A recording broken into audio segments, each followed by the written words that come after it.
വേഗം വരുന്ന നമ്മുടെ കർത്താവായ യേശുക്രിസ്തുവിൻ്റെ തൻ്റെ നാമത്തിൽ എല്ലാവർക്കും സ്നേഹവന്ദനം. പേർഷ്യൻ രാജാവായിരുന്ന കോരശ് ബാബിലോൺ സാമ്രാജ്യം കീഴടക്കിയതിനെ തുടർന്ന് ബാബിലോണിൽ പ്രവാസികളായിരുന്ന യഹൂദന്മാർക്ക് സ്വന്തം നാട്ടിലേക്ക് പോകുവാൻ അനുവാദം ലഭിച്ചു. വിജാതീയനായ കോരശ് യഹൂദ ജനത്തോട് കരുണ കാണിച്ച് അവരുടെ ദേവാലയം പുനർനിർമ്മിക്കുന്നതിന് അനുവാദവും നൽകി.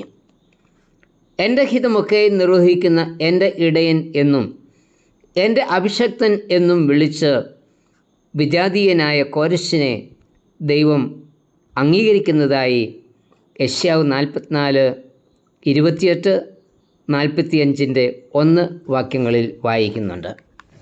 കോരശിൻ്റെ അനുവാദപ്രകാരം സെരുബ്ബാബേലിൻ്റെയും പുരോഹിതനായ യോശുവയുടെയും നേതൃത്വത്തിൽ 50,000 പേർ പ്രവാസത്തിൽ നിന്ന് യെരുശലേമിൽ മടങ്ങിയെത്തി. ഇടിഞ്ഞുകിടന്ന ദേവാലയം അവർ പുതുക്കി പണിയുവാൻ ആരംഭിച്ചു. എങ്കിലും പാർസി സൈന്യം അവരുടെ പണി തടസ്സപ്പെടുത്തി. തന്മൂലം നീണ്ട 15 വർഷം ദേവാലയ പണി മുടങ്ങിക്കിടന്നു. എതിർപ്പും ദേവാലയ പണിക്കുള്ള താമസവും ജനത്തിൻ്റെ ഹൃദയത്തെ ക്ഷീണിപ്പിച്ചു. ദേവാലയ പണിക്ക് സമയമായിട്ടില്ല എന്ന് ചിന്തിച്ച് അവർ സ്വന്തം വീടുകൾ പണിയുവാൻ ആരംഭിച്ചു. ആത്മീയ ദർശനം നഷ്ടപ്പെടുമ്പോൾ ആണല്ലോ ഭൗതിക വിഷയങ്ങൾക്ക് പ്രാധാന്യം വർദ്ധിക്കുന്നത്. ഈ സാഹചര്യത്തിൽ ദൈവം പറയുന്നത്, യഹോവയുടെ ആലയം പണിയുവാനുള്ള കാലം വന്നിട്ടില്ലെന്ന് ഈ ജനം പറയുന്നുവല്ലോ. ആലയം ശൂന്യമായിരിക്കെ നിങ്ങൾക്ക് തട്ടിട്ട വീടുകളിൽ പാർപ്പാൻ കാലമായോ? ആകയാൽ നിങ്ങളുടെ വഴികളെ വിചാരിച്ച് നോക്കുവീൻ. ഹഗായി 1:2-4-5 വാക്യങ്ങൾ. ഈ സാഹചര്യത്തിൽ അവരെ മടക്കി വരുത്തുവാൻ അവരുടെ ഭൗതിക അനുഗ്രഹങ്ങളുടെ മേൽ ദൈവം വറുതിയെ അയച്ചതായി ഹഗായി 1:11 വാക്യത്തിൽ വായിക്കുന്നു. വറുതിയുടെ അനന്തരഫലം 6 വാക്യത്തിൽ പറഞ്ഞിരിക്കുന്നു. നിങ്ങൾ വളരെ വിധിച്ചിട്ടും അല്പമേ കൊണ്ടുവരുന്നുള്ളൂ. നിങ്ങൾ ഭക്ഷിച്ചിട്ടും പൂർത്തി വരുന്നില്ല. പാനം ചെയ്തിട്ടും തൃപ്തി വരുന്നില്ല.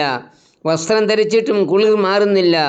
കൂലിക്കാരൻ ഓട്ടസഞ്ചിയിൽ ഇടുവാൻ കൂലി വാങ്ങുന്നു. ഈ സാഹചര്യത്തിൽ അവരെ ഉപേക്ഷിക്കാതെ എന്ത് ചെയ്യണം എന്ന് കർത്താവ് അവരോട് പറയുന്നതാണ് ഹഗായി 1:7-8 വാക്യങ്ങൾ. നിങ്ങളുടെ വഴികളെ വിചാരിച്ചു നോക്കുവീൻ. നിങ്ങൾ മലയിൽ ചെന്ന് മരം കൊണ്ടുവന്ന് ആലയം പണിവീൻ. ഞാൻ അതിൽ പ്രസാദിച്ച് മഹത്വപ്പെടും എന്ന് യഹോവ കൽപ്പിക്കുന്നു. അവരുടെ പിന്മാറ്റത്തെക്കുറിച്ച് ബോധവാന്മാർ ആക്കിയതിനാൽ തുടർന്ന് അവരുടെ ഇടയിൽ ആത്മീക ഉണർവ് ഉണ്ടാകുന്നതിന് കാരണമായി.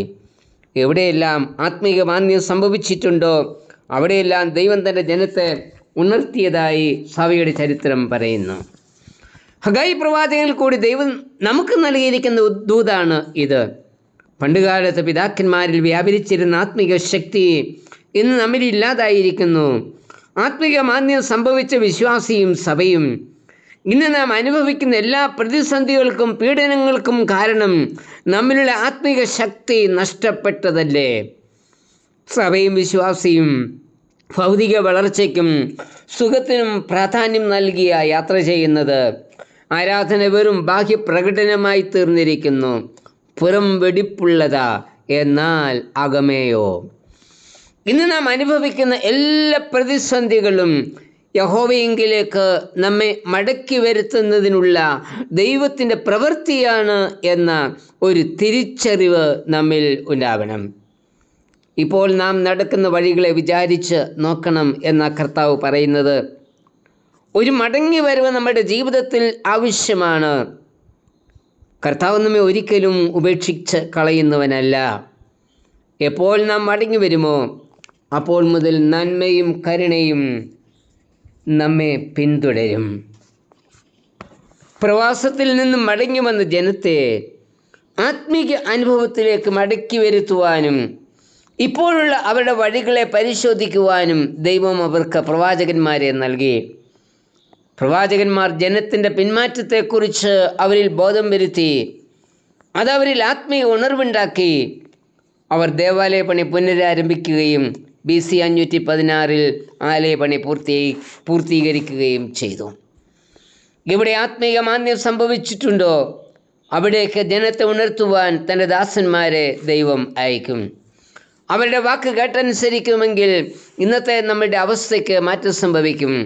നാം ആത്മശക്തി പ്രാപിക്കും.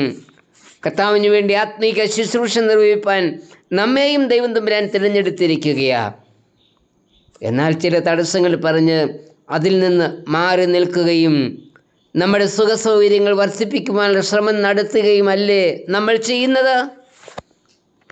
ദൈവവേല ചെയ്യുന്നതിനേക്കാളുപരി മറ്റു കാര്യങ്ങൾക്ക് മുൻഗണന നൽകുവാൻ വളരെ എളുപ്പമാണ്. ഒഴികഴിവ് പറഞ്ഞ് മാറി നിൽപ്പാൻ പാടില്ല. മാറി നിന്നാൽ അതിന് തിരിച്ചടിയുണ്ടാവും. നമ്മുടെ പ്രയത്നങ്ങളൊന്നും ഫലകരമാകില്ല. അതുകൊണ്ട് ഇന്ന് നാം നടക്കുന്ന വഴികളെ പരിശോധിച്ച് നോക്കി തിരുത്തലുകൾ വരുത്താം. എങ്കിൽ ഇന്നത്തെ അവസ്ഥയ്ക്ക് മാറ്റം വരികയും നാം ആത്മശക്തരായി തീരുകയും ചെയ്യും. കർത്താവേ, ഇന്ന് ഞാൻ നടക്കുന്ന വഴികളെ പരിശോധിച്ച് വേണ്ട തിരുത്തലുകൾ വരുത്തി ദൈവരാജ്യ കെട്ടുപണിയിൽ പങ്കാളിയാകുവാൻ എന്നെയും സഹായിക്കണമേ. ആമേൻ.